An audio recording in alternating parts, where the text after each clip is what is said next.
Hi everyone! At i-share ko sa inyo ngayon kung paano ako nagbabayad ng aking Meralco bill gamit ang aking Atome credit card, gamit ang Atome app. Ilalagay ko sa screen kung paano ang step by step kung paano ako nagbabayad ng Meralco bill. Sundan nyo na lang. Una, papasok tayo sa Atome app. Yan. Dito makikita sa available spending limit na meron pa tayong available credit limit na pwedeng magamit. For now, meron tayong 100,590 spending limit. 2 years na kasi ito mahigit, kaya tumaas na yung credit limit niya. Ngayon, pasok tayo click lang natin ang Atome, papasok tayo.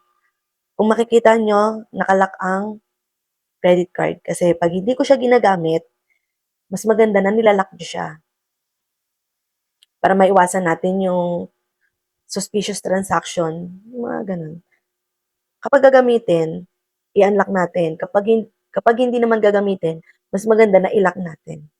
Ngayon, i-unlock natin siya para magamit. Unlock. Ilalagay mo lang yung passcode.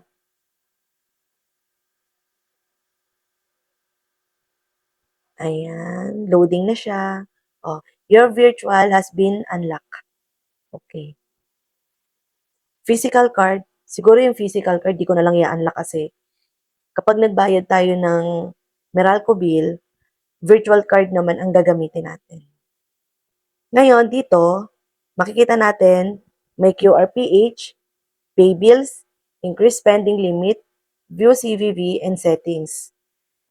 At dahil magbabayad tayo ng Meralco bill, kunin natin kailangan mo lang ang details ng iyong Meralco, tapos pasok sa pay bills, yan. Click lang natin tong got it. Tapos, pipili tayo ng categories. Ang categories natin ay electricity. Kasi magbabayad tayo ng Meralco. Then, click Meralco. Tapos, ilagay lang natin yung exact amount, 786.80. Tapos, ilalagay natin ang ating account number.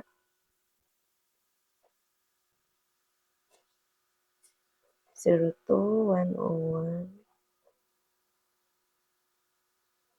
Ayan.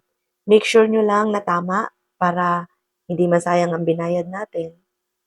Tapos, pay. Tapos, confirmation. Meralco, yung amount, i-check mabuti at ang account number, tama. Tapos, payment method, confirm. Tapos, i-enter mo lang ang passcode mo. Ayan. Payment successful. Thank you for your payment. Posted na ang 786.80 na binayaran natin gamit ang Atome app.